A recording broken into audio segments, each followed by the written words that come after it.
And what is education really for? Is it really so you can leave with numbers on a piece of paper? Or is it actually about turning you into a productive young person with a successful life who can make choices about what they want to do and how they want to do it, and who knows how to succeed no matter what pathway they choose? And that's what employers tend to want. And that's not what academic results give them. Does Michael Gove, look at the headlines at the weekend in the heat wave that 12 young people lost their lives because they couldn't swim? What was one of the decisions Michael Gove took? That he cut the budget for swimming at Key Stage 2, teaching children how to swim. Does he have blood on his hands? Sorry to be graphic, about the fact that when we stop teaching children how to swim, where's the legacy? Actually, we've got young people who can't swim and who are drowning as soon as there's a bit of heat wave.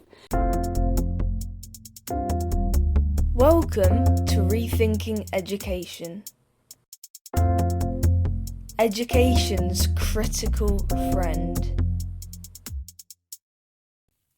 Big education, James. Head, heart and hands. I am certainly excited about going into this one. How are you feeling about it? I'm feeling good. My head is excited and full of ideas, bursting with evidence and practical case stories from this book. My heart feels a little bit of joy, a little bit of excitement. I know Sarah quite well. I once worked with Sarah quite closely at the Institute of Education. I ended up sort of taking her job when she left. And we worked together on lesson study and on practitioner inquiry, so I know her quite well. I've not really met Les. I think I've met Liz once before, just like in a Zoom call, but I haven't really had the chance to get to know her much before, but she is great value. I really enjoy what she has to say. She speaks from the heart, much like yourself. She brings the fire.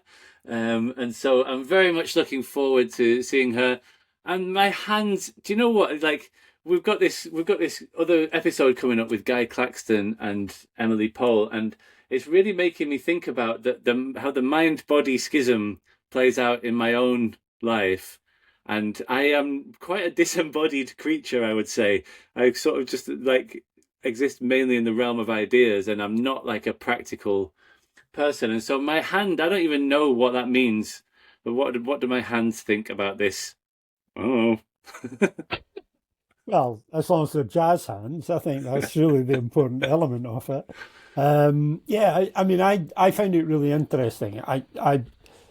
I'm very physical in lots of ways. We both are. We both cycle. I'm pretty active. If I'm not active, I become frustrated. I like to do and think, but also I think a big commitment to outdoor ed and to the whole idea of experiential education.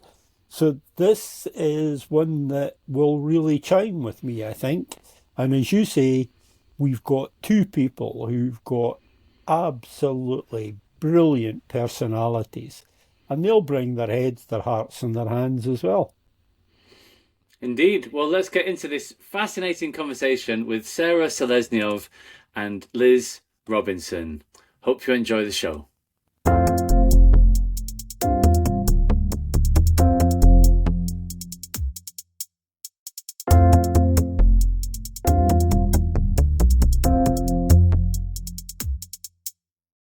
Lovely to have this conversation finally after I don't know how long that I've had you guys on my list of people that I want to get on this podcast, but it's a very long time. So big, huge welcome and overdue welcome to the Rethinking Education podcast. Thanks for having us. Yeah, you're very welcome. So I think a good place to start might be at last year's Education Festival, where I was sitting next to Sarah in the audience of there was a panel discussion of which you were a participant, Liz. It was about the Francis review, and I think Becky Francis had presented earlier that day, and then this was a sort of supposed to be more of like a Q&A event. And there wasn't that much Q&A. I remember Sarah was kind of, we were both just sort of going, we really just want to put some questions. And then, of course, 10 minutes at the end, there's just like a forest of hands went up. and we got about 3 questions in. But it was, I remember you saying a number of very interesting things that day, Liz. And one of them was just about the fact that the curriculum and assessment review was literally that. It wasn't, like, pedagogy wasn't mentioned. And you made a very powerful case that day for bringing pedagogy into the mix. And of course, in the book, you structure it around a 4th element of leadership. And Tim Brighouse and Mick Waters used to talk a lot about, like, the three-sided wheel. They used to call it the three-sided wheel of pedagogy, curriculum, and assessment. And so I think it might just be an interesting place to start to make that. If you can summon that back up, Liz, from a year or so ago, to make that case for pedagogy. Why was it important that this was not mentioned in the curriculum and assessment review? Yeah, well, I mean, ultimately, curriculum is what we teach. Yeah, the curriculum is what we teach. Pedagogy is how we teach it. And the Ofsted focus on curriculum and the Gove-Gibb reforms that led up to that, and this focus on knowledge as being the basis of what curriculum is, that's what came to be our sector-wide understanding of curriculum. As this is the knowledge that some people are going to decide what that is, and then the act of the function of the school then is to get that knowledge from the teacher into the kids, and that's our job. And then we'll see if they've retained that knowledge or got that knowledge for that day through an exam, and then we'll count that as success. It's just a reductive, as I say, it's almost silly. I'm saying it, making it sound silly, but that is it. That is actually the way our school system is structured. And so, I mean, and people said to me when the Ofsted changes came in and the focus on curriculum, I remember actually Peter Hyman even saying to me, "Oh, it's a good thing, isn't it? It's good that they're focusing on curriculum." And I was like, "No, it's not, because their definition of curriculum is so narrow." So in a way, you can recharacterise this question as being about, if we dig into the definition of curriculum. So I would say, if the definition of curriculum is the totality of the experience that a young child or young person has through being a member of that school community. Yeah. And a small part of that is the specific lessons in history or whatever that somebody decides they're going to teach them this content. But that mischaracterisation of curriculum is what's led to the debate.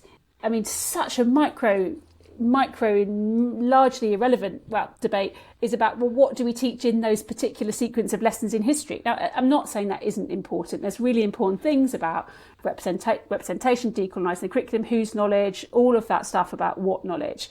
But it misses the point about the totality of the experience of the young person.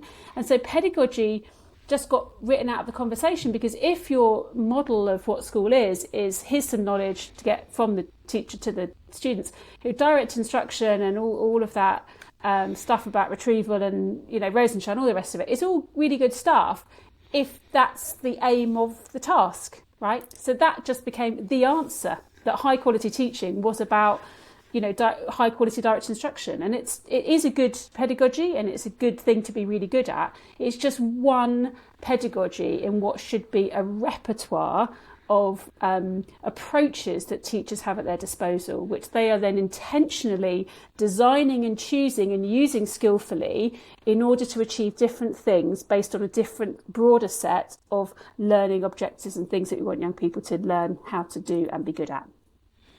Yeah, thank you. You preempted my next question there as well, which was about your sort of more expansive definition of curriculum. And I really like that it does feel often, it's quite an England-specific problem, this, isn't it? This idea that education is about the transfer of information into some children's long-term memories.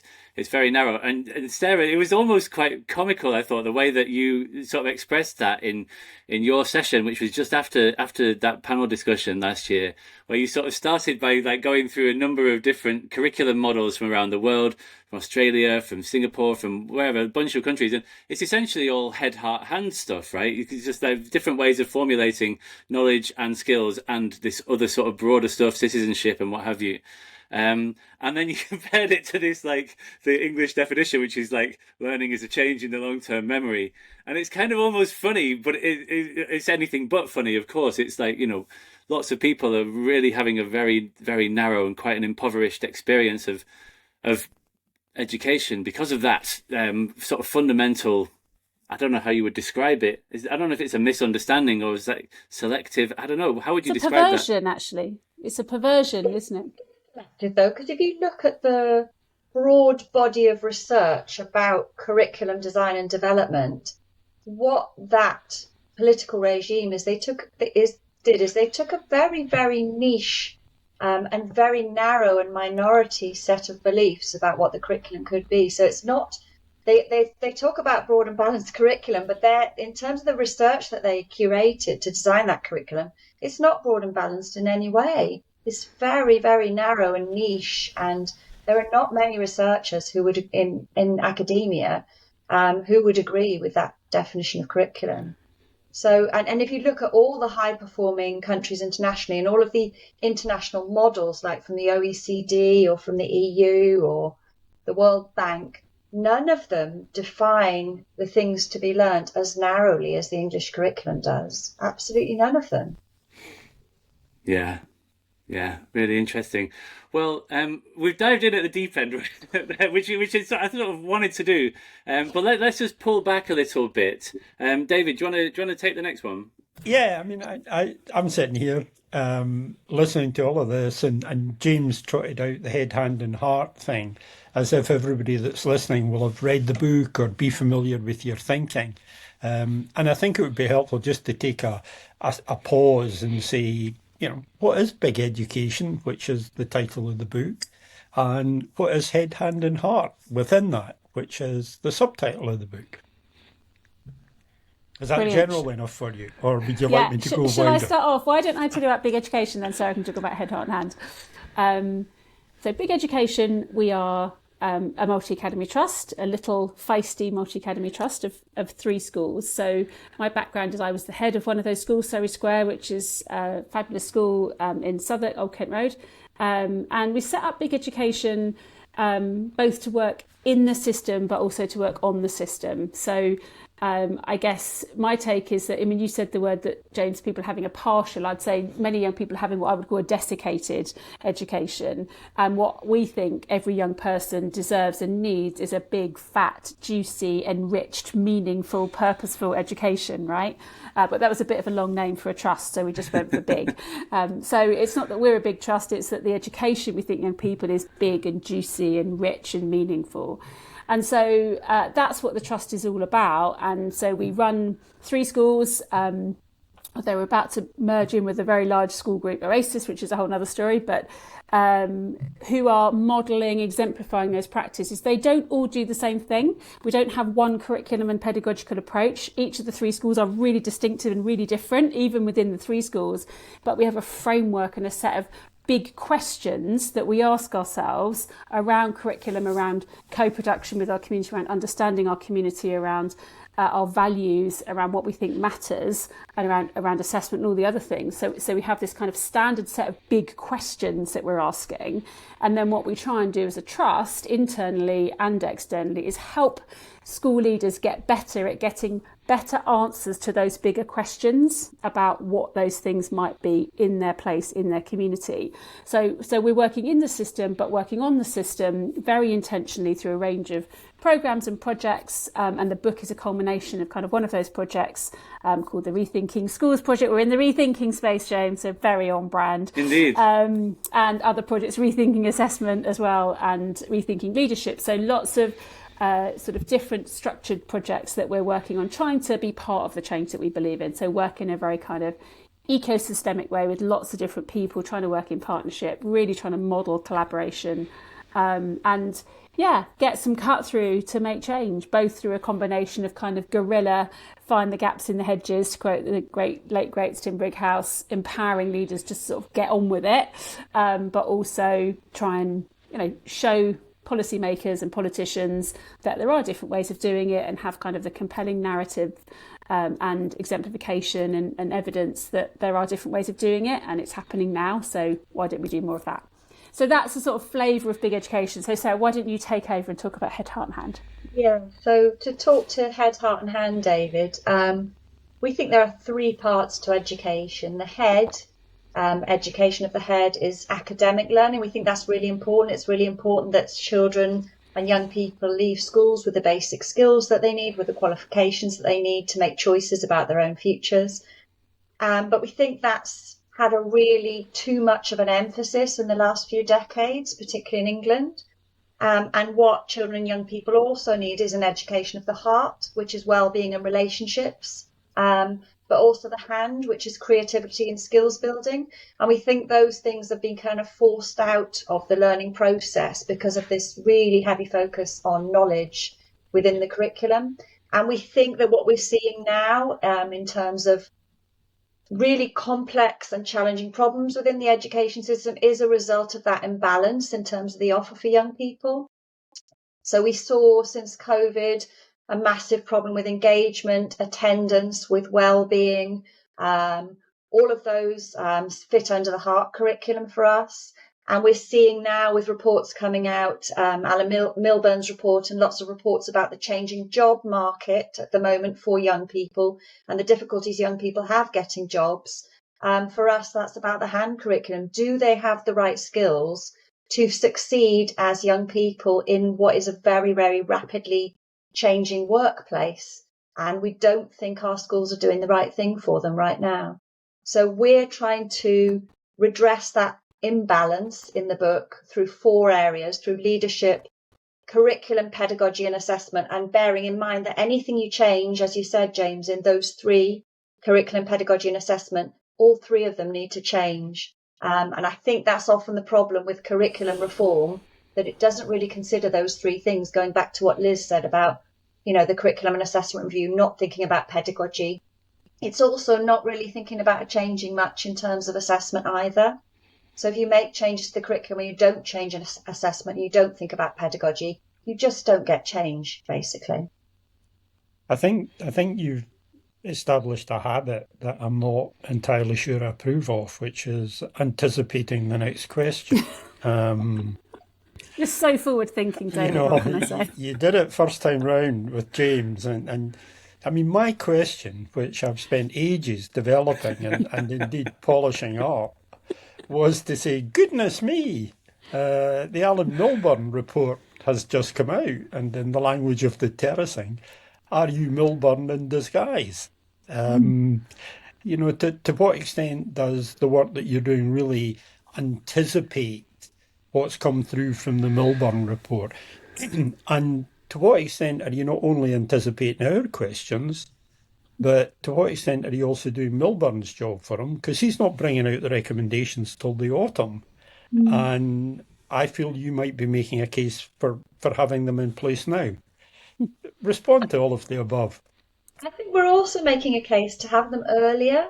I think whenever reports come out like this about skills and the job sector, people always think about upper secondary education.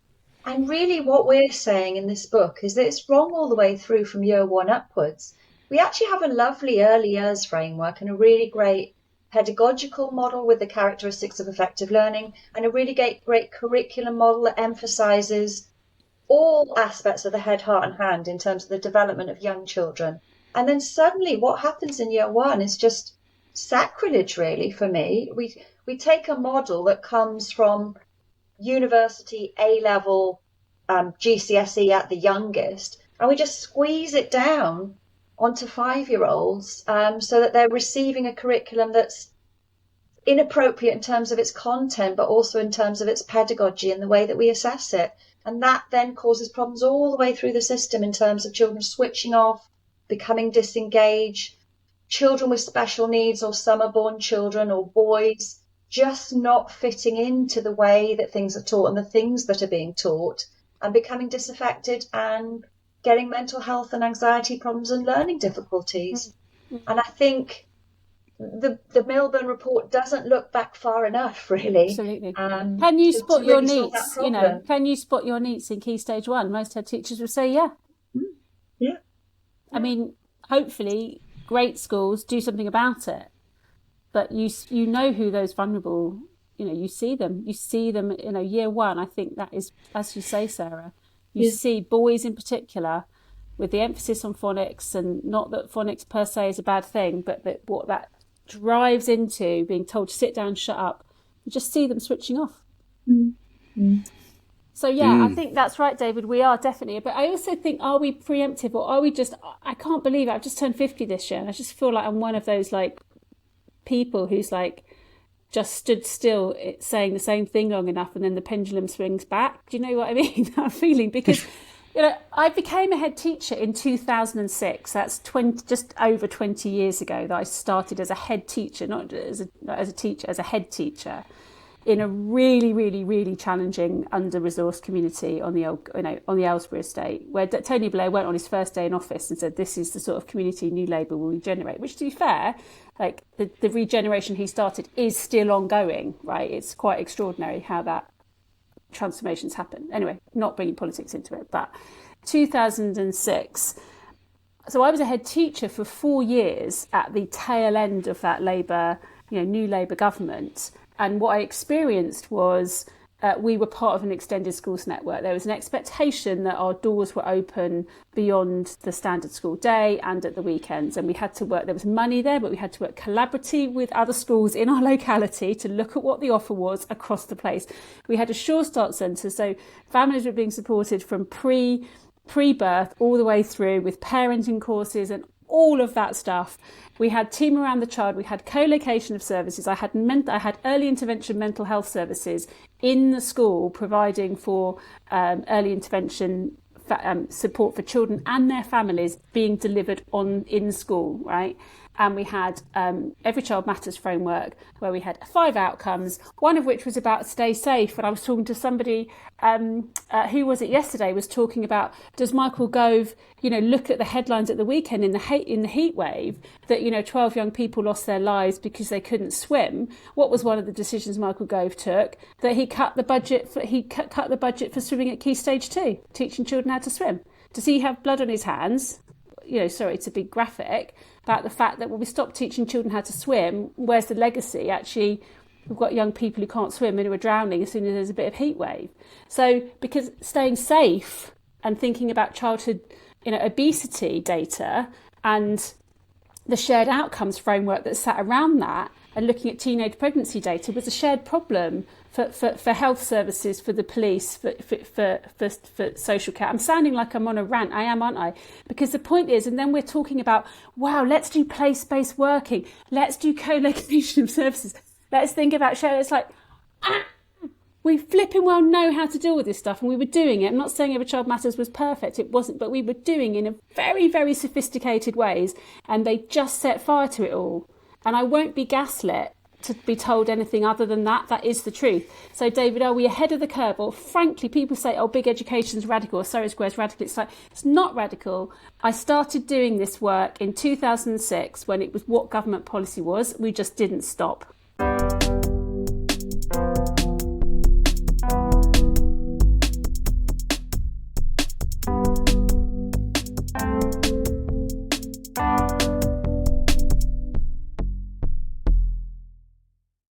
Hello, Earthlings. This podcast is brought to you by Crown House Publishing. Crown House have published many of the most influential books of recent years, certainly many that have been the most influential on my own thinking. Things like When the Adults Change by Paul Dix, A Curriculum of Hope by Dr. Deborah Kidd, and The Wonderful Botheredness by Howell Roberts. They have also published an amazing card-based resource called Activate, a professional learning resource designed to help people develop their thinking and their practice around self-regulated learning, which is designed on my own doctoral research and which I created with my erstwhile colleagues at the Centre for Educational Leadership in the UCL Institute of Education. Anyway, as listeners to the podcast, or indeed viewers, you can receive a 20% discount on all titles from the Crown House website if you use the promo code REPOD20. That's REPOD20, all caps. That offer does exclude bundles and existing promotions, though. So head over to crownhouse.co.uk and treat yourself, or perhaps a colleague, or indeed 10 or 20. That's crownhouse.co.uk, REPOD20. Okay, let's get back to today's pod.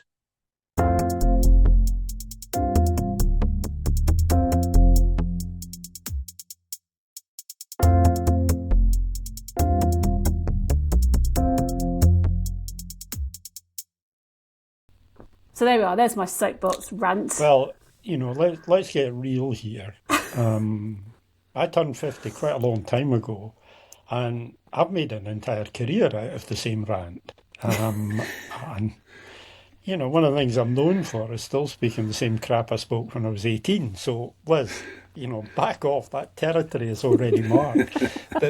But I think you're doing something really interesting here.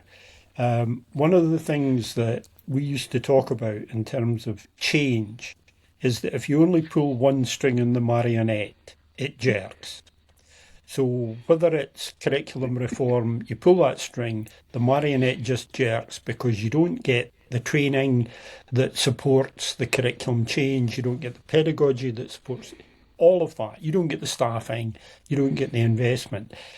And you've added to that, Liz, I think, by trying to place educational change in the context of wider social policy. And in Scotland, we would talk about getting it right for every child, as opposed to the current narrow commitment that we have to raising attainment. So is that concept of integrated and coordinated change that goes within and beyond the school, is that at the heart of big education, or is that just a Liz Robinson rant that we've been treated to at no expense today? I think it is at the heart, and I think as you were listening, I like that. I love that metaphor of the marionette and pulling one string, and that's always been to me. I think fundamentally this is about systemic thinking. This is about systems thinking and seeing ultimately the child or young person as a whole and not one aspect. You're kind of desiccated or partial. It's like they're a whole person. It's wholeness, and they are whole within their family, whatever form that family takes, and that family is whole within that community. And you just, so for me, it's sort of just so bloody obvious. But that is what I've come to learn, is that that's systems thinking, which is, if you and that's why, and Sarah's my go-to on all of the kind of like academic and how do we, the evaluation and stuff. But when you start to think about impact and evaluating impact, when we understand schools as complex systems, the fact that I know I'm onto your hot topic, James, right? But RCTs and that whole piece about the evidence and what evidence and how do we, think about outcomes and outputs when we're looking in complex systems and all these multiple facets that go to resulting in the tragedy of a young person being neat.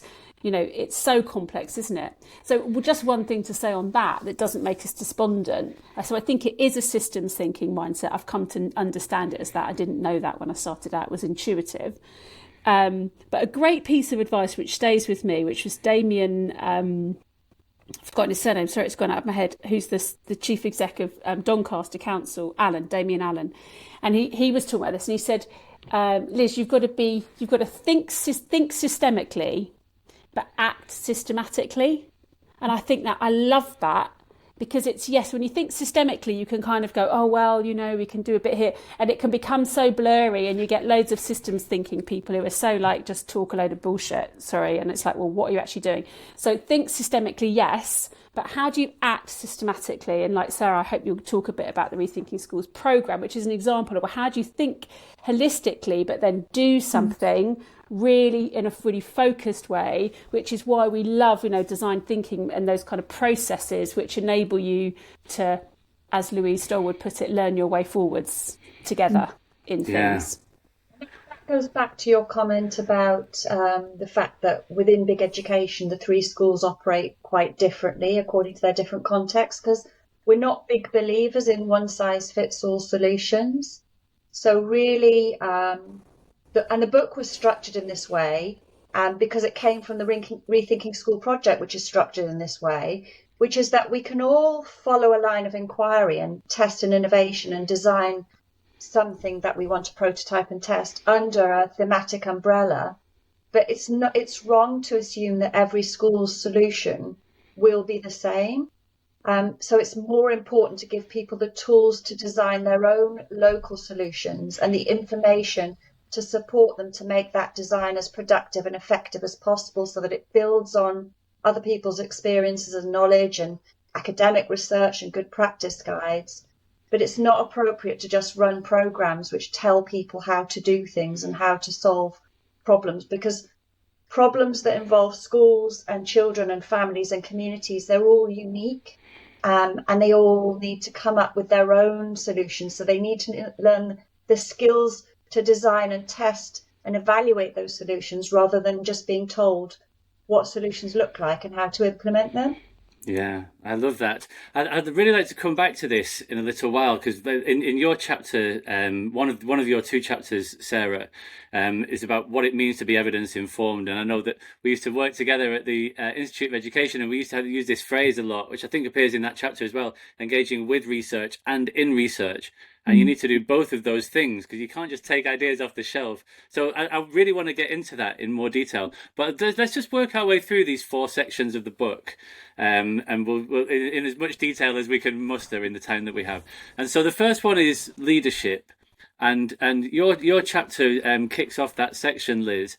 And I just wanted to highlight there's one particular aspect of it which I found really interesting.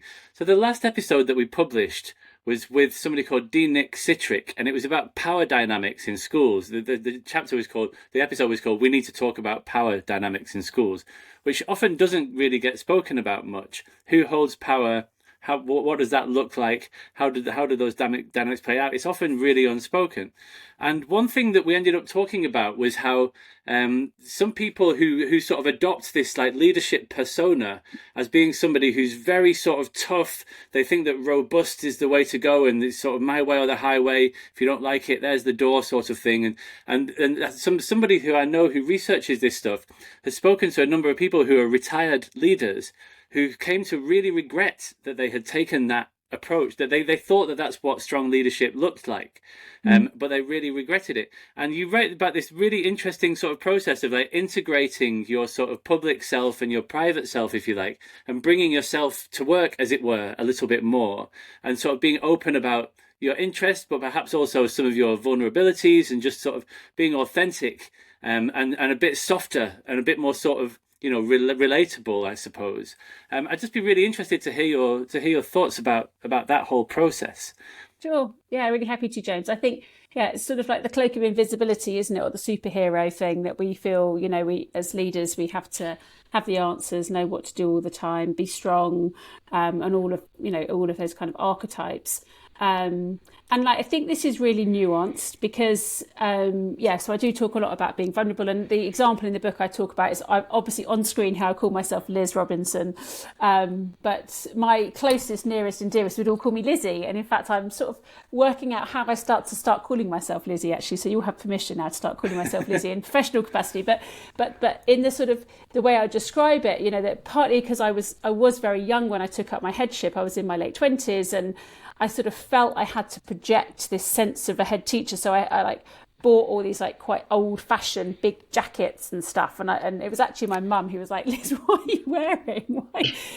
And so that was a physical expression of it, of kind of finding my own kind of style as a woman in my 30s, dressing appropriately for my age, but also kind of being in that role. So it's kind of like a silly example in a way, but like a manifestation of it. So the sort of bringing more of Lizzie into my Liz work persona, I suppose, being more, as you say, authentic, which is one of our values as Big Education. It's the sort of realness. And I think the sweet spot is about, well, I like to use this metaphor of kelp, the seaweed kelp, which is kind of powerful metaphor because it's attached very strongly to the seabed by this thing called a holdfast, which is a great name, isn't it? So it's kind of, as a leader, you've got to have kind of a solidity and a robustness to you that gives people confidence, right? It makes people feel safe. You've got to be competent to do the job. And if you're too vulnerable and, showing that you're not in a good state, it's actually unsafe because, people, it's becomes a safeguarding thing, frankly, if you're the person in charge of an institution and you're not in a state to do so. So you've got to have this kind of strength as your piece of kelp. But I'm sorry, I need to turn my hand up the other way now to be. But kelp, it's grounded, but it's also kind of soft and flowing. And I think that's a really nice kind of way of thinking about it, which is, yes, I am a human being. And how do you, we talk a lot in the chapter as well about connecting, building trusting relationships, building that openness. That only comes, you can only really be in a relationship with someone when you self-disclose in a meaningful way. So if you've got a mask on your power suit, literally and metaphorically, you might be trying to create relationships by asking other people to kind of be open. But if you as the leader are not doing that self-disclosure in some meaningful way appropriately, the relationships haven't got depth because they're not two-way. So it is an uncomfortable truth, I think, for leaders that. And I really remember, quickly finish this and I'll hand over, anyway, back to you. But when I first became a head, and maybe it was particularly because I was young and I felt there was such a level of scrutiny, but it felt viscerally, I felt like I was on a physical pedestal and I was being watched and scrutinised in everything I did, everything I didn't do, everything I said and I didn't say, and who I said it to and when. In such an acute level of kind of scrutiny, it is that does happen. You are under a high level of scrutiny, particularly when you're new in a leadership, and that is something you have to learn to handle. Now, one way you can handle that is kind of be suited and booted and say, right, well, I'm just going to put on this persona and, have my armour on so you don't really know me, sort of thing. But I suppose that's what we're exploring here is how do we help people do that? And the truth is that we exist as head teachers and executive leaders in a system where we have a brutal accountability system. I can't believe we've got this far through the episode without mentioning it, but I have very strong views on Ofsted, which I'll happily talk more about, but it is absolutely brutal, and I've been personally subject to Ofsted inspections. This is my 21st year of being on the hook for them, and have experienced every different version of every different framework and every different inspection team, and the personal impact on head teachers is so intense. So it is a big ask to be subject to that kind of brutal accountability, often around things you don't really think are the right things, and then and show your vulnerabilities. So, I don't say that lightly, and it's a real journey for people to be on. So it's about finding the right places and the right spaces I'm just glad you've got a strong view on something, Liz. I know. Because say what you really think, Liz. Frankly, you've just been equivocating up until now, really.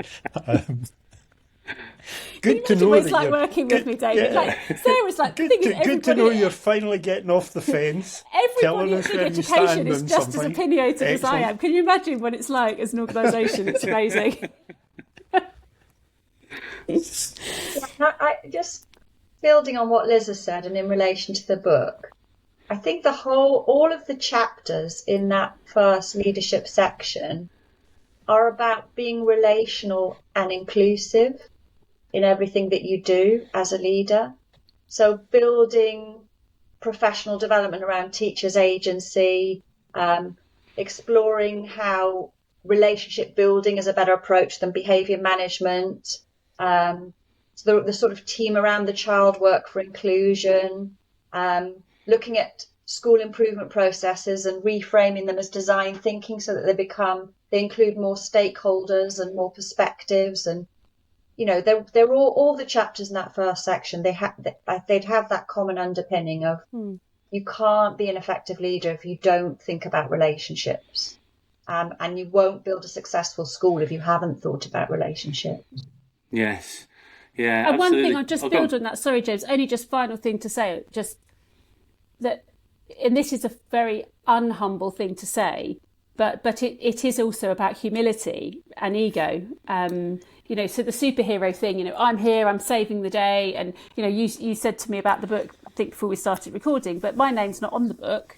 And that's not, many people in my position who run the trust called Big Education, who are writing a book would want their name on the cover.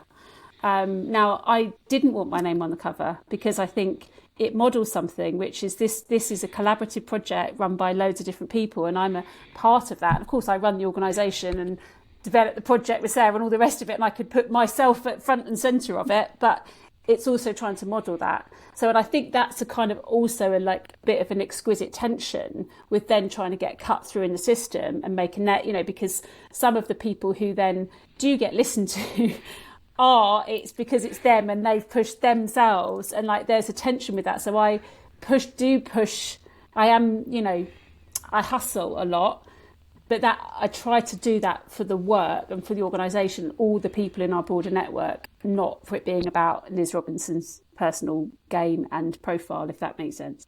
But that's a tension in the system at all levels, I think. Very interesting, isn't it? There are certainly some people who are much more comfortable on the pedestal than others, and who I think developed some quite sharp elbows along the way. And there's a really nice example of this in practice in Matt Morden's chapter on design thinking. And I think it was actually it was another school. The book has got these little case studies at the end, and there was a case study of a school using design thinking and applying it to workload reduction. And I really recommend that. Let's not get into it now, but for anyone who's not read the book yet, that's a great one because it's such a burning issue. And it's just a lovely practical example, kind of a slice team approach, the kind of approach that I advocate, where everybody was brought into that conversation to collectively sort of, understand the nature of the problem, first of all, to generate ideas and then to actually execute those ideas. And it seems to be really effective in that instance. And so let's get into this chapter of yours, Sarah, the first one about being evidence informed. And it starts by saying that we have a very narrow, inverted commas, head understanding of what evidence and data mean. Could you just expand on that and unpack it a little? What do you mean by that? I think when you say data, people think about numbers. People think about exam results or pupil assessment data for starters. That's their primary go-to. They might think about attendance. They might think about behaviour tracking. But for me, if you really want to be evidence informed, it's a lot richer than that. The things that people say to you in the corridor in passing, that's data, that's evidence. The chats that people are having in the playground, the discussions that people are having while they're planning, all of those things are data and evidence. And we have somehow got to a position in education where if it's not generated through a randomized control trial, it's not valid evidence.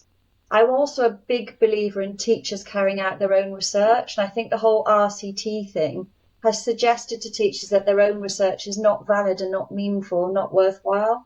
And going back to the conversation about context matters, I think that's the most valuable research of all, to be experimenting and testing things in your own classroom with a collaborative group of colleagues based on the evidence base.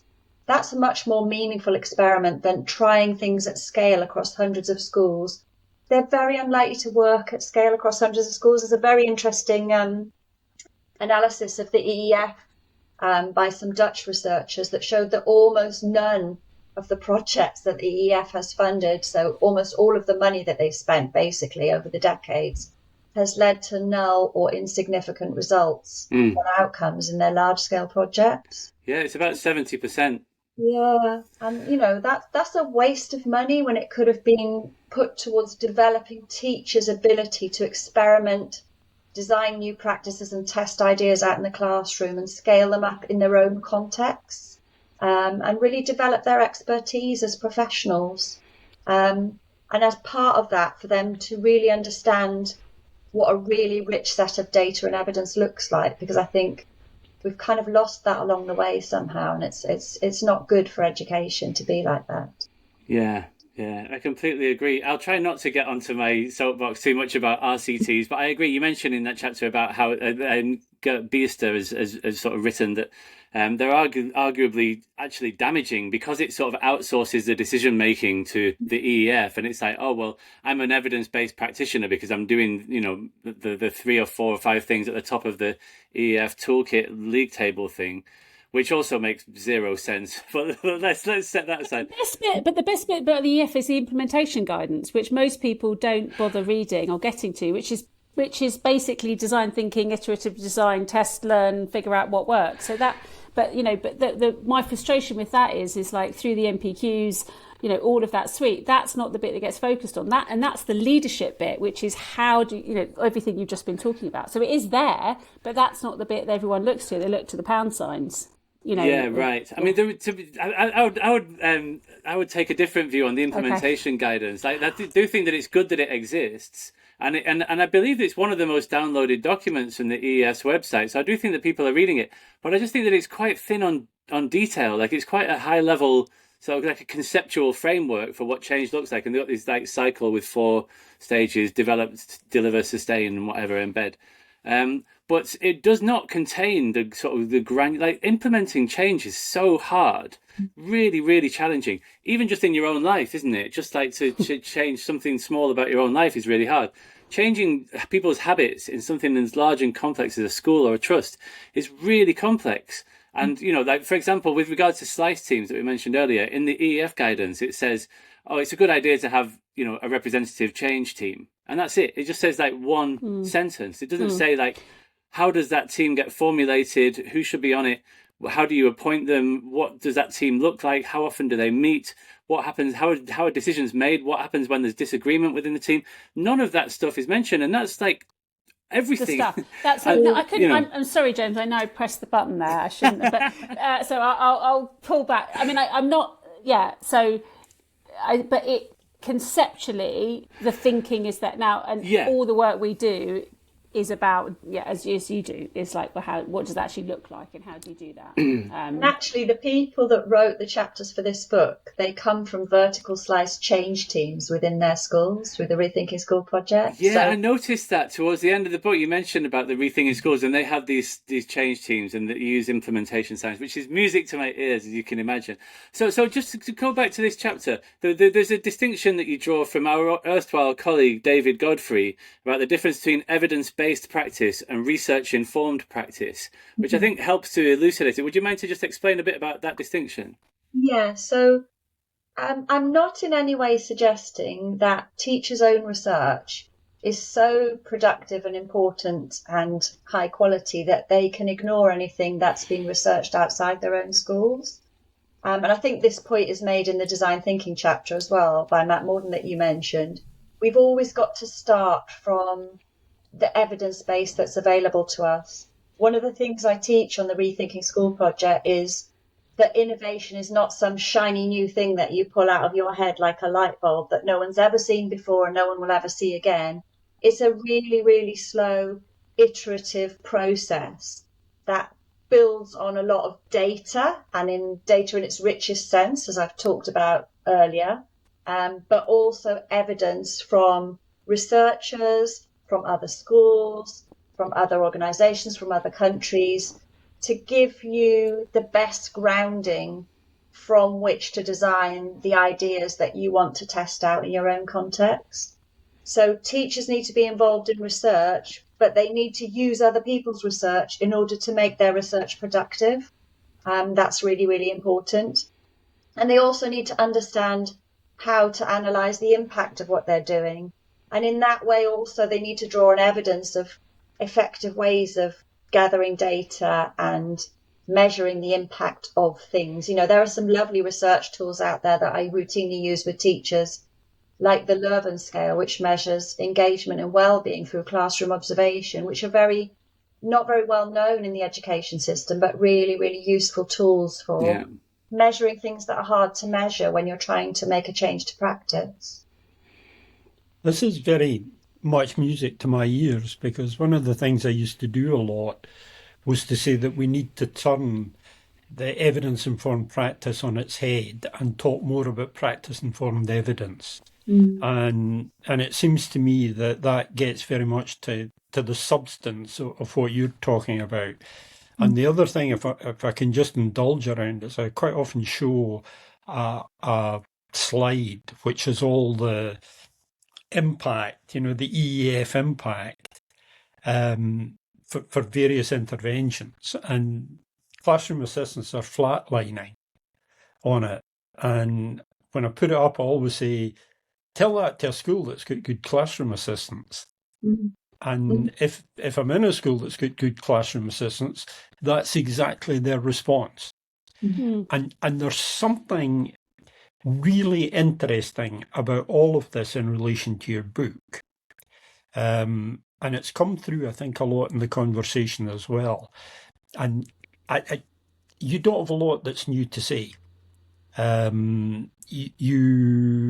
You're very clear, Liz, that, lots of things that you talk about are ideas that you've had for a long time. But what you do absolutely brilliantly in the book is package this and make it practical.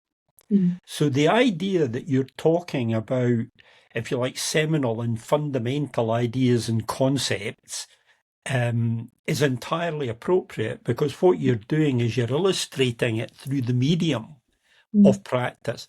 And your capacity for packaging in the book is really quite remarkable.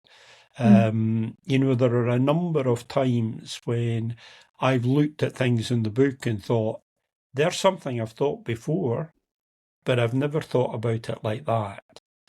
And there's something, I think, powerfully transitional about the book, that it helps take people from the ideas into the practice and sits superbly well with James's work around making change think, making change think, making change stick. We could possibly do an edit on that. Would you accept that as a kind of broad comment about the book? Yeah. The book was designed to be written in that way. So it's not a book by people from big education about how to offer a big education. It's a book by people who have worked on the head, heart, hand approaches across those 4 areas. So each chapter is written by someone in a school who's tried out one idea, one aspect.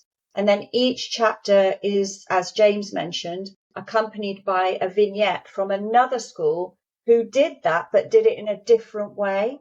And they're all giving practical guidance and tools. So it's not the kind of book where you read the whole book and you think, I'm going to do all of those things in that book. You'll end up with some kind of dog's dinner in your school, basically. But it's giving you lots and lots of ways in to thinking about how you conceptualize and then implement an education of the head, heart, and hand. So you can dive into a single chapter and you can say, I'm interested in that chapter thematically. Like you say, David, that's an idea that I've heard of before. And within each chapter, you're going to find one author saying, this is what we did in our school. And then another author saying, we approached it slightly differently in our school. This is the way we did it.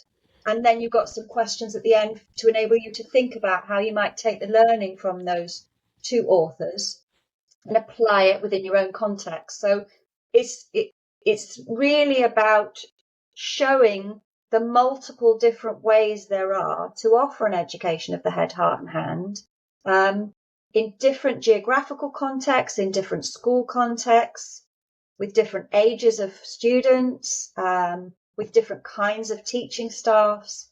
There's an idea in there for everybody, basically, and each chapter just gives you a way in. And if you like that chapter, you might dip into another chapter and take that idea on board, because some of the ideas are interrelated. But it's fine to start with one chapter and just get going with that particular idea and then move on from there. Let's rethink education. Hello everybody, I will keep this short and sweet, so no need to reach for that skip button. We love making this podcast, and with over 600,000 episodes downloaded to date, it seems like people out there are enjoying it too. In fact, we even hear from people from time to time. It is a labour of love, though, with the emphasis on both the love and the labour. Producing each episode involves reading books, carrying out the interviews, obviously editing them, paying for the increasingly bewildering array of tools that keep a show like this running. Most people don't realize, but podcasts like this rely on support from people like yourselves. Right now, we have 27 patrons who help us to keep this show going. If just 1% of our listeners joined them at patreon.com/repod, we could sustainably create even more of these amazing conversations, which I think are increasingly urgent. There are various tiers to choose from with different benefits attached to each tier, starting from as little as the price of a cup of coffee or herbal tea per month. Or if you prefer to make a one-off donation, you can do so at buymeacoffee.com/repod. Either way, if you just want to carry on listening, please feel free to do so. And thank you very much for being part of this community. Now let's get back to today's episode.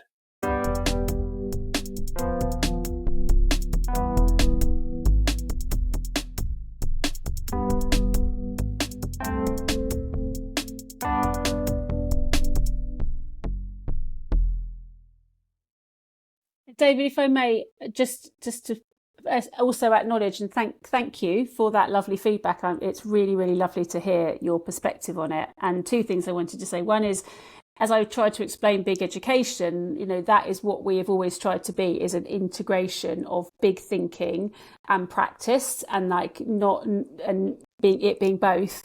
And I suppose as I was reflecting on that, I was thinking about head, heart and hand, and in a sense that's what we're trying to model here. That's what we try and model, which it is head, it is big thinking, it is rethinking and engaging in the big concepts and ideas. It is about the heart, it's about the people, the motivations, and how do you actually do that, James, is your point with people. And then it's the hand, the practicalities of like, you know, making this happen. And the second point, I just wanted to really give some shine to Sarah, who, you know, is just an extraordinary practitioner in her ability to help people do this and help people write, because, you know, that is such a skill, and she absolutely deserves all the kudos for having curated the book and pitched it in this way that is that integration of the big thinking and the ideas in these really practical ways. So thank you to Sarah for it.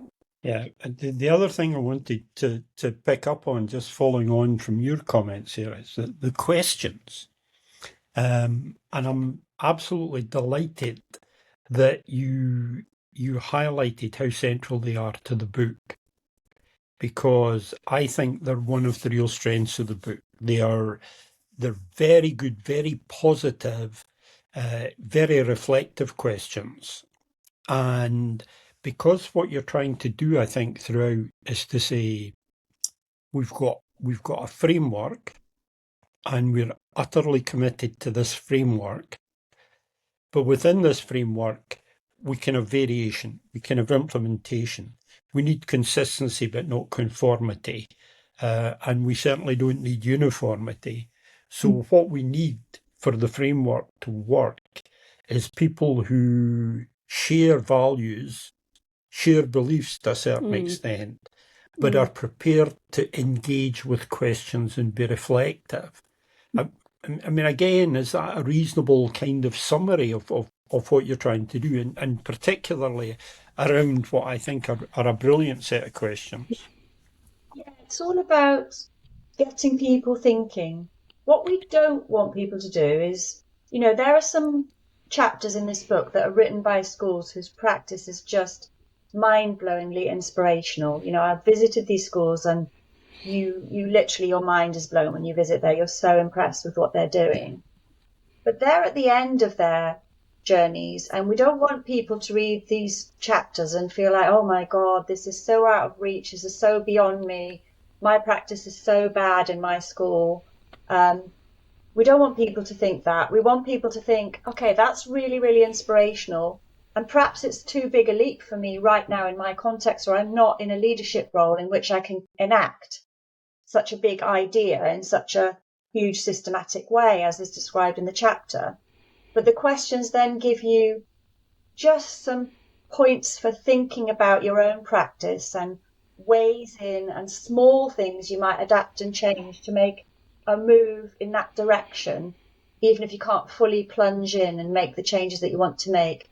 And I think we have to recognise that the things that the schools in this book are doing, they're a group of very, very brave head teachers and leaders. And the project, the Rethinking School project, was set up to deliberately connect people like that, who often feel geographically isolated.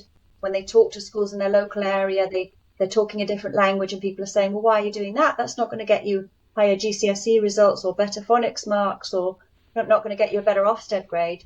They're doing these things because they believe that they matter for children and young people. And so even small steps that you can make to move in that direction, I think a lot of leaders and teachers in the system, they're doing what they're doing because they feel they have to, but their heart is not in it. And they know in their heart of hearts it's not right for the children and young people they have in front of them. And so the questions are just giving them an opportunity to make small changes to their practice and make little baby steps to move in the direction of the schools in this book. Yes, and that comes through really nicely as well, because each chapter has a section called challenges and successes, and people have been really honest about some of the difficulties, which actually leads nicely into this next question. So let's move into the curriculum section of the book, and there's a chapter by Paddy Russell about interdisciplinary project-based learning, and my eyes lit up when I saw that, because this is another pet hobby horse of mine. And it wasn't hugely clear as I was reading it, because it's called interdisciplinary project-based learning, and then he writes that the stuff that's happening in years 7 to 10 every year.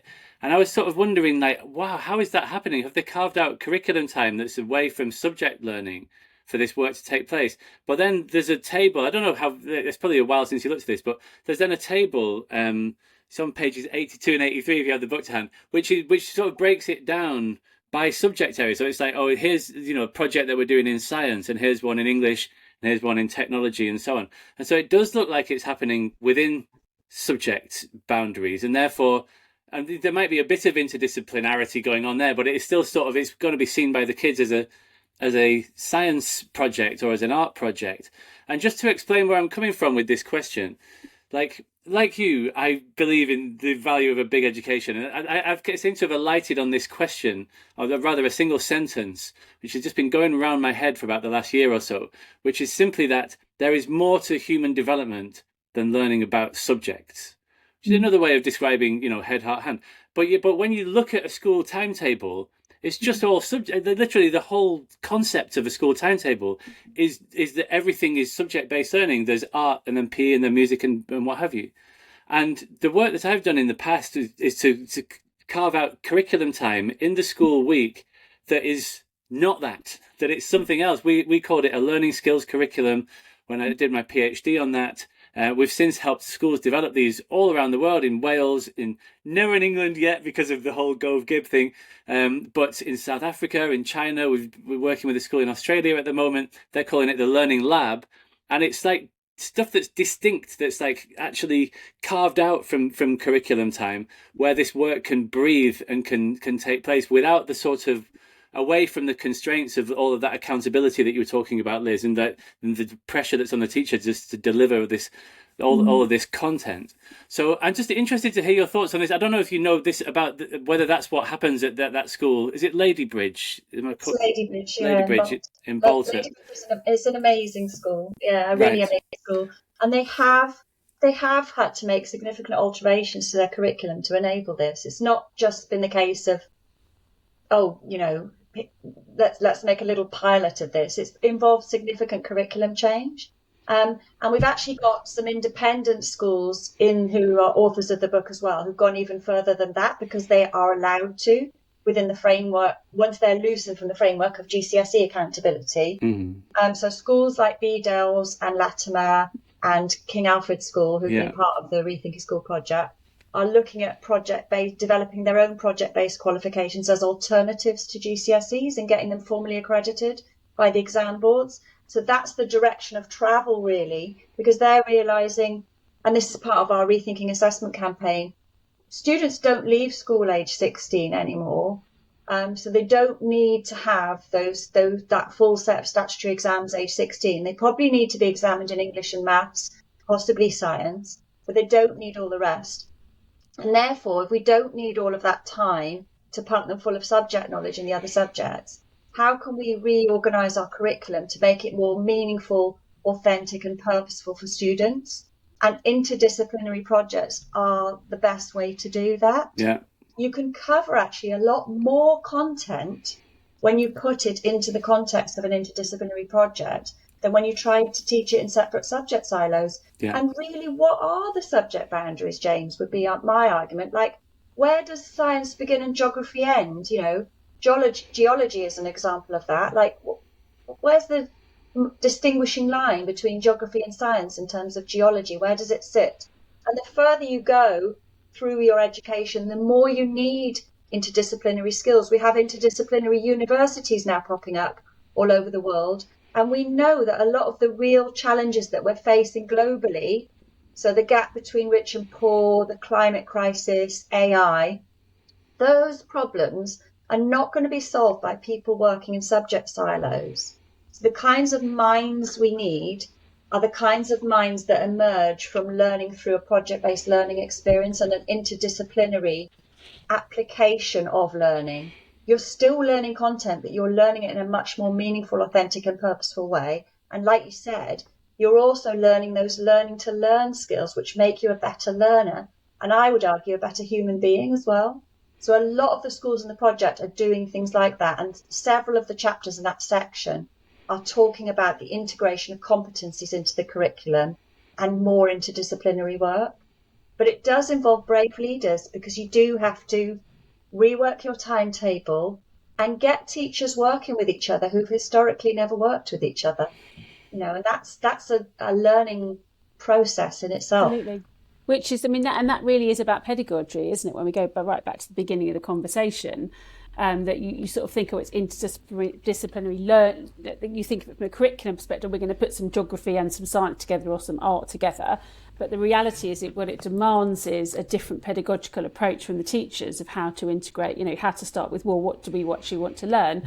A lot of that starts with an inquiry question, like XP, when you start, what's the question, and how do you co-construct a question with the children and young people of what they're actually interested and curious about, and use that to drive the learning. Just one thing on that as a little anecdote.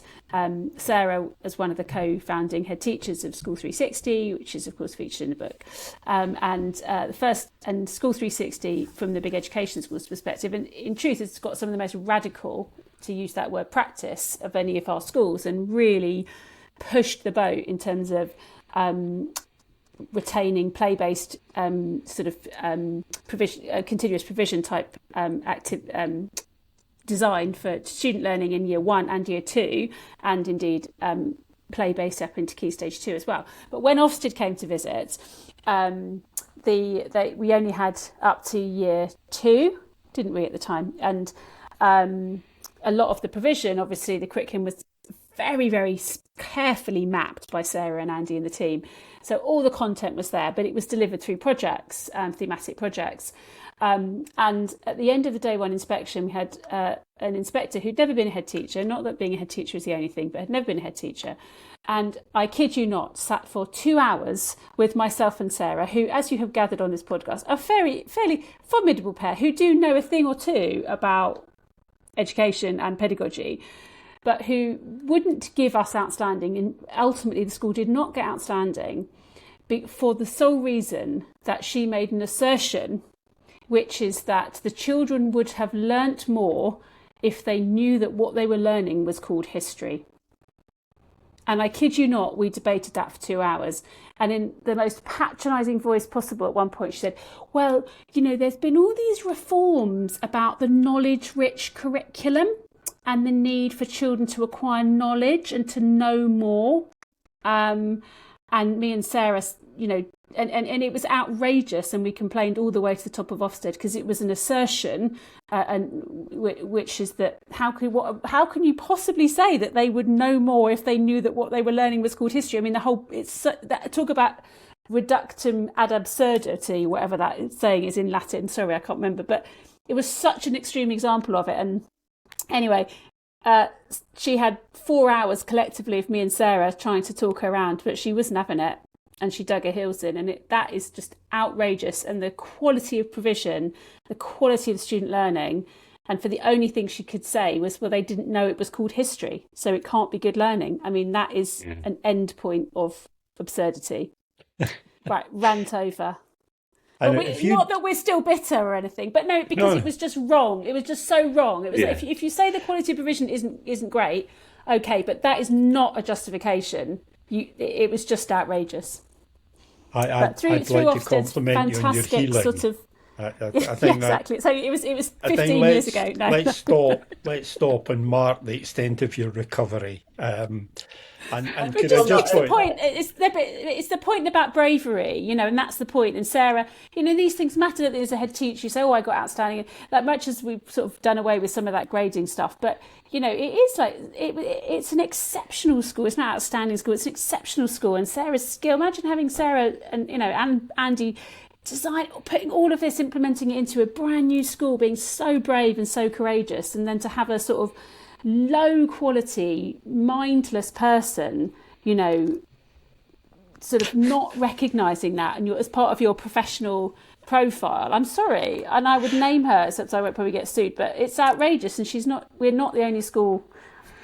Some of other very, very close colleagues of ours have had the same lead inspector, and we complained all the way to the top and were told that there was a problem there, but it's like, it's not fucking good enough. Sorry, I just saw you allowed to swear on this. You're allowed to swear. No, I completely agree. It's outrageous. This stuff, it is. And then you've got completely people agree. who've just played it safe and done all the boring, stupid things, and the kids are bored senseless, but they get good goods and they get outstanding, and then they trot around like they're the fucking kings and queens of the universe. It's like, it's just wrong. Sorry. Get back in the fence, girl. Right. Put me on mute. Get yourself. Get yourself back in that visceral thing, fence. but this is the real thing, right? Everyone's got a career, everyone's got a mortgage to pay, everyone's got their, and it's like, this is it, and people navigate through the system and like take on a nice cushy school, and then suddenly they're the queen of the universe. Mentioning no names, Sarah Seleznyov, we won't go there, but like, it's just it's really, really.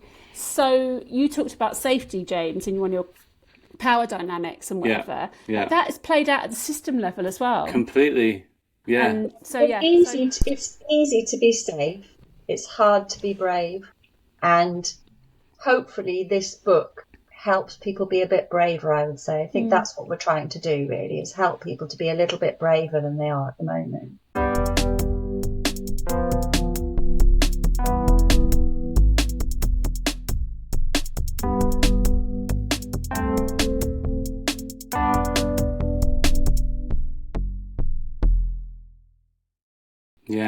Yeah. So there's so much more that I would like to ask you about that we're not going to have time for today. But there's a couple of fairly sort of thorny questions, I think, that I'd like to tackle as we start to wrap this up in the next sort of 20 minutes or so.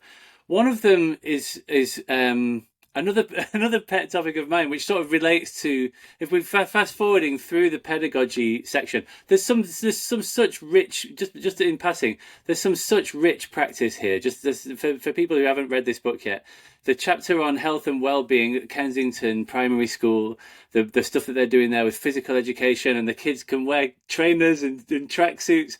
Let's not open up the uniform thing, but and they've got some really encouraging data that their kids are way more active than the national average, certainly much more than the Newham average. She's amazing. So a lovely chapter on lunchtime stuff, Opal and what have you, by Tim Stainer. Your chapter on play-based learning, Sarah, is so rich, and we could get into all of that. Outdoor learning as well. There's loads of stuff here, but I want to fast forward, if we can, to the first chapter in the assessment section, which is about how can we teach and assess transferable competencies. Again, my ears pricked up because I was like, I've wrestled with this for so many years, and I basically concluded that you can't. And so I was interested to see what Robert had to say about this. And he basically agrees. Like, he sort of landed in almost exactly the same place that I did, that we sort of, that you have some self-assessment. It's largely formative. You can use, learner profiles as a way to have like learner-led conferencing and so on, but it's it doesn't fit on a spreadsheet. It's really hard to measure. And that's a problem in itself, right? Because we treasure what we measure, as it were. And if the things that are hard to measure, this is a problem that oracy has struggled with for years, because it's hard to measure, because it's sort of ephemeral and it disappears and it doesn't fit on a spreadsheet. It sort of doesn't get taken as seriously. And then it just made me think about the whole head, heart, hand thing, because the head stuff, I think part of the reason that we've got such a head-oriented system is that it's more measurable. And there are some schools that are that sort of do a very sort of head curriculum, if you like, that get amazing results within those confines, right? The schools that are achieving incredible results really are often like super traditional, very strict, and all of that stuff. But they are doing well in the head category. And so I was just wondering about like, do we need to have an honest conversation here about like, what does it mean? Does a big education mean, and this is a provocative statement, it's not something that I believe, let's play it as a devil's advocate thing, but like, is it essentially saying that we might have to compromise on the results in the head area in the faith that we will sort of do better in the heart and hand area, albeit those things are harder to measure, and so it's a hard thing to get a handle on? That would be my provocation. I would dispute that. Okay, go on. I would say the only reason we think that is because assessments don't change. And Right. assessments are still testing the wrong things. I'll give you as an example the times table test in year 4. What an absolutely, utterly pointless test of mathematical skill. My daughter is doing a maths degree at university and she's not very good at mental maths, but she's doing very well in her university degree. Memorising your times tables is absolutely no indicator of mathematical fluency or mathematical understanding. It's not going to help you achieve in later life. And yet all schools are going to be measured against that benchmark. So that's half of it. And I think the other half of it is we have to start thinking about those competencies like metacognition, resilience, communication, collaboration. We have to start thinking about those as necessary precursors to becoming an academic high achiever, because the people that are better at those skills in the long term, they do end up having more successful lives and doing better in later study at A level, for example, and at university level, because they've learned the skills they need to be successful learners. And if we don't incorporate those into the teaching of more academic content because we're worried about test results, we may jump them through the hoop that's immediately coming when they're 11, 12, 15, 16, but we won't help them become successful learners later on and lead successful lives. And what is education really for? Is it really so you can leave with numbers on a piece of paper? Or is it actually about turning you into a productive young person with a successful life who can make choices about what they want to do and how they want to do it, and who knows how to succeed no matter what pathway they choose? And that's what employers tend to want. And that's not what academic results give them. And that's what higher education tends to want. And that's not what school gives them in terms of the kind of skills and people that it turns out. I completely hear what you're saying. I just sort of, and I agree that if we change the assessment, and of course this is why rethinking assessment is such a huge part of what you do, and that's the whole of the conversation that we could perhaps get into. But I've had this thought before that, like, if we're sort of advocating on, if there was, let's say that a political party was to, or the Secretary of State was to suggest we're going to go in this more expansive direction, they would be having to stand at the dispatch box, essentially saying, we think that the exam results are too narrow and that there's too much emphasis focused on that stuff, and so we're going to advocate a policy that will essentially mean less high grades or less a fewer number of qualifications gained. So with assessment, there's what we assess, right, which is in a sense about curriculum. So I mean, sitting with my daughter who's now in year 9 revising for her science, year 9 tests, they're trying to rank them up for GCSEs. I am just utterly disgusted by the science GCSE content. It is just inhumane and awful. It's so bad. I know everyone says it, but like sitting there doing this when she's stressed out over half term. So there's like, that's what the curriculum assessment review, I know they probably will take some content out of science, but like it says what you assess, says how you assess it, right? So this obsession with exams being the only way, there's lots, when you do a music exam, so there's a whole thing about, when you do a grade 5 music, you do it when you're ready. Yeah. It's got different components of blah, blah, blah, blah, right? So horses for courses of how we assess. But the main driver, the main problem in the system is actually what we do with the assessment data in our school system.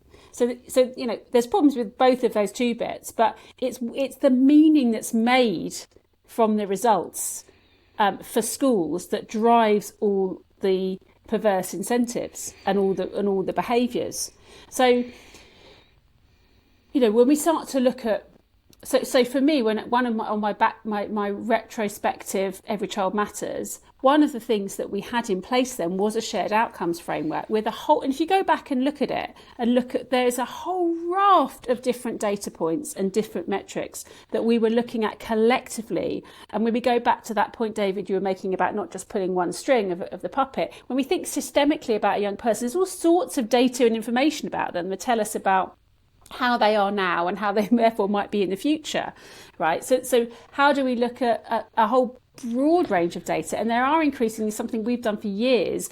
We were one of the first schools ever to work with Impact Ed, looking at how do we, which was my question, we've got this values-based curriculum, how do we assess the impact of the values? So it was like, well, we can look at engagement data, we can look at, anxiety data, we can look at some of those mental health indicators, which we've done for years and years, and increasingly there's going to be a focus on that. Government's going to bring in engagement, data, etc. You can count activities. Obviously, we've got enrichment for, you can look at participation and so on, but that still isn't getting to outcomes. So there's a whole bunch of things we can do. But the other thing we can look at is over time. So you talk about political cycles, and that's a whole other topic, isn't it? It's how do we depoliticize or whatever.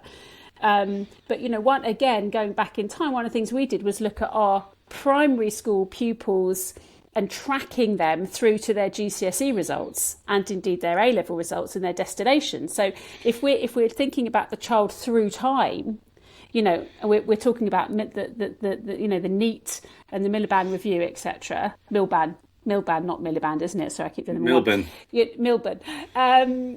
The NEATs. It's like, well, where's the accountability in the system for what happened to those young people if those are part of the outcomes? So there's also something about and that's the way to do the school system, and that's to do with accountability, which is where my point is about what's done with the assessment data. Because from a primary school perspective, if you get them through, 65% of them through their whatever's, tick, right, my job's done. Never mind what the consequences of my approach to teaching and learning and all the rest of it might have been, not my problem anymore.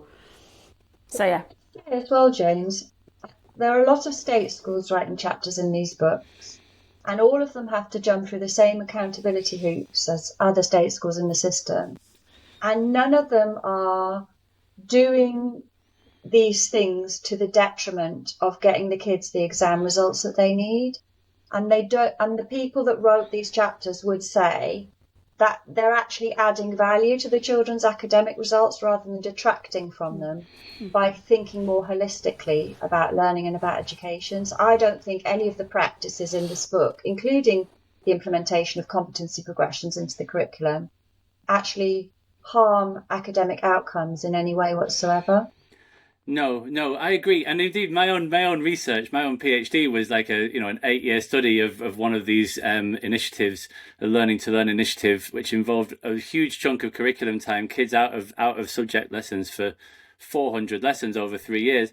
And those kids went on to get the best results that school had seen. And so it doesn't have to be a trade-off, but this actually does lead neatly, almost too neatly, into the final challenge that we would like to put to you. I'll hand back over to David for this one.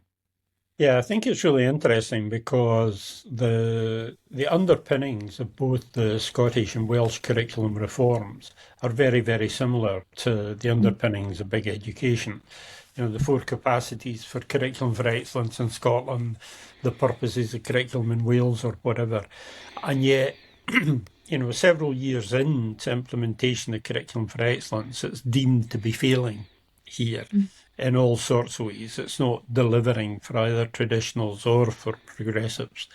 I think in Wales we're seeing pressure to compromise around the original ambitions of the programme. So is there something in this about scale, that it's possible to deliver the kind of changes that we're all, I think, sympathetic to in schools, possibly even in trusts, but for some reason it's too difficult to scale it up to a national level? Or can we dream? I don't know much about Scotland, but I do work quite a lot in Wales. And what's happening on the ground in Wales is that a new curriculum framework has been introduced, but teachers don't yet have the confidence or the competence to fully grasp the potential of that new curriculum. And what the advisors in the regional areas are finding is that they're having to invest a lot into professional development to enable them to really grasp the mettle of that new curriculum framework and the opportunities that it offers for learning. And going back, this takes us actually back neatly to the beginning of our conversation where we were talking about, you were saying, James, even if you want to change a personal habit, like let's say you want to go on a diet, it's really, really difficult to go on a diet and you're going to fall off the wagon lots of times and make slow progress until you finally work out how to change your diet and to sustain that. And I think we expect impact to happen really, really quickly, with massive changes, and there's always a dip before things start to improve again. And if changes to structures and systems are not matched by a significant investment into teacher professional development, it's very difficult for teachers to get through that dip and to come out the other side and have really transformed their practice. It's really difficult to transform practice. That's what I've spent most of my job doing, designing professional development, trying to transform practice. It's really, really hard. It takes time and it takes investment. And I think often structural changes are made without considering that and without investing in teachers who are the people who can really make it happen. And they're not doing it because they're stuck in the mud and they are just obstinate. It's actually really difficult to change a habit. Teaching is a habit. What you do in the classroom is a habit. For some people, they've been teaching the same way for the last 30 years, and it's very difficult to change that. And I work with some really responsive people in Wales on transforming their pedagogy, and they really love that and they're really interested in that. But it takes time to help people shift in that direction. And I don't know much about Scotland, but I imagine the same sorts of things are happening there. I think the interesting thing was that the Welsh curriculum, the original advisor had been one of the leading figures in the curriculum reforms in Scotland and attempted to address some of the mistakes. And one of them was around that integrated nature of change, so that, there was a commitment to CPD, there was a commitment to reforming all aspects of the Welsh curriculum. But yeah, I think, as you say, Sarah, it's a measure of the extent and challenge of change. And what we're good at is we're good at moving on the people who've got a disposition to be moved. And the problem is that when we move further away from the radiators and closer to the drains, the task of collective change becomes much more difficult. And let's be honest about the other challenges that schools are facing, which they weren't facing 20 years ago, around special needs, around budget cuts, around attendance and engagement, mental health and anxiety. Yeah. That's all happening as well. It's tough to be a teacher right now, and it's tough to be a school leader. And that will also slow the pace of change. I think, what do we do? Do we hold on to our guns and say, we know we're moving in the right direction? Again, we talked at the beginning of this conversation about global models of what people want future's focused education to look like. Do we abandon that when there's a bump on the way because of international benchmarks like PISA and et cetera, which are just one limited way of measuring what happens in the classroom? And the impact that it's making? Or do we hold on to our guns and say this requires investment and time and thought and professional development, but we know it's the right thing to do for children and young people? And if I may say one thing, I know we're pretty much at time.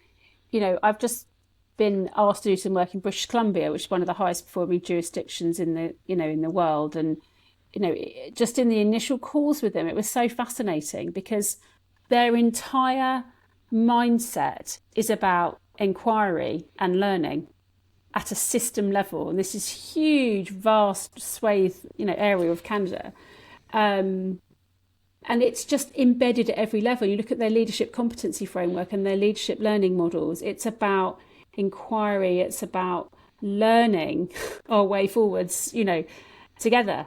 And it was.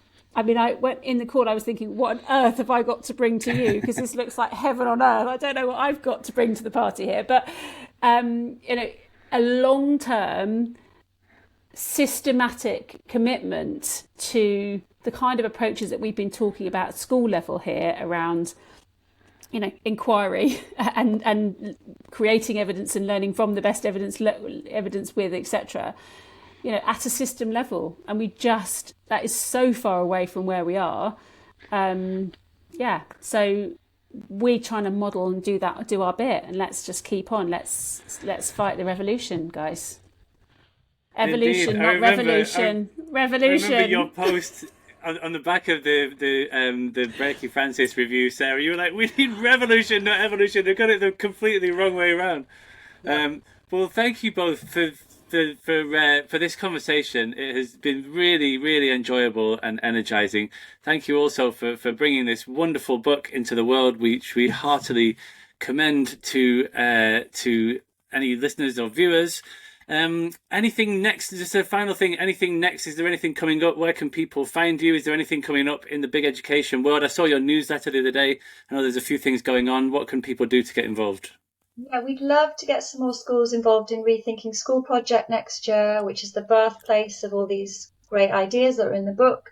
And we have some subsidised places thanks to financial sponsorship on the project. So do email us if you're interested in that. But otherwise, check out all the projects on our website: Rethinking Assessment, the Big AI project, Rethinking Leadership, Rethinking School, and lots of other projects, because we'd love you to get involved.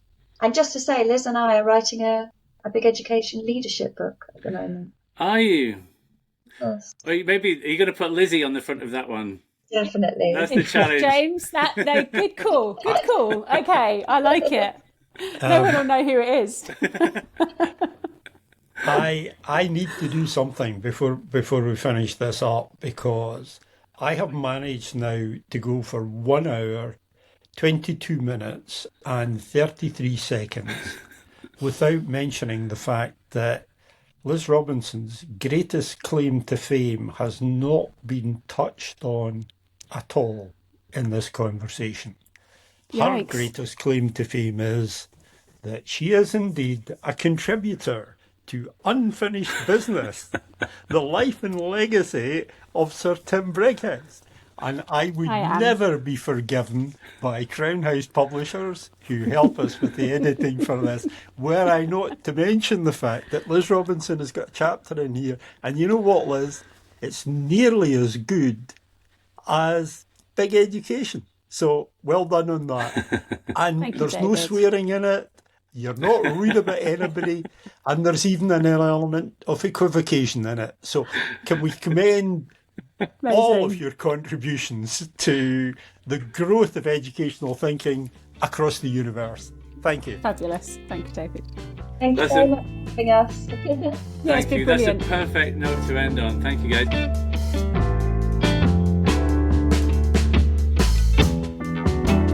How it is and how it should be, racing in the streets again.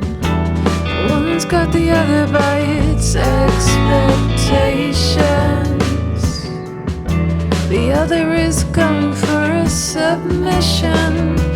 Hope has stoicism by the neck. Acceptance is struggling for breath.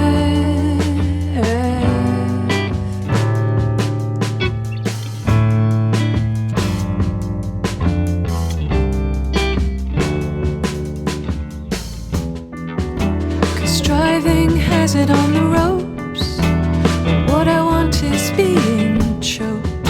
My wheels being dragged through a hedge backwards. Not before it bloodied the nose of the world. Happy as it boxed the years of change. Contented, assaulted. Progress with a chain.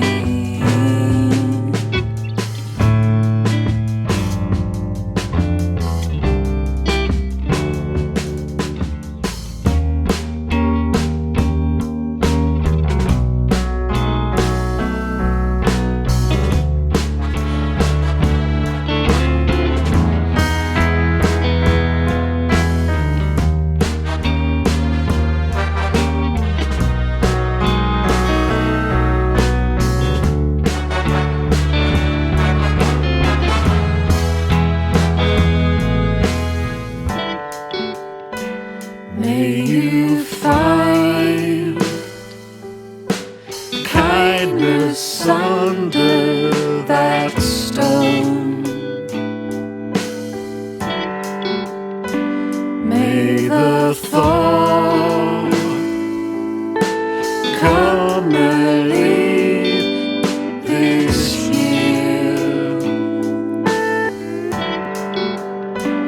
That bridge should be fair.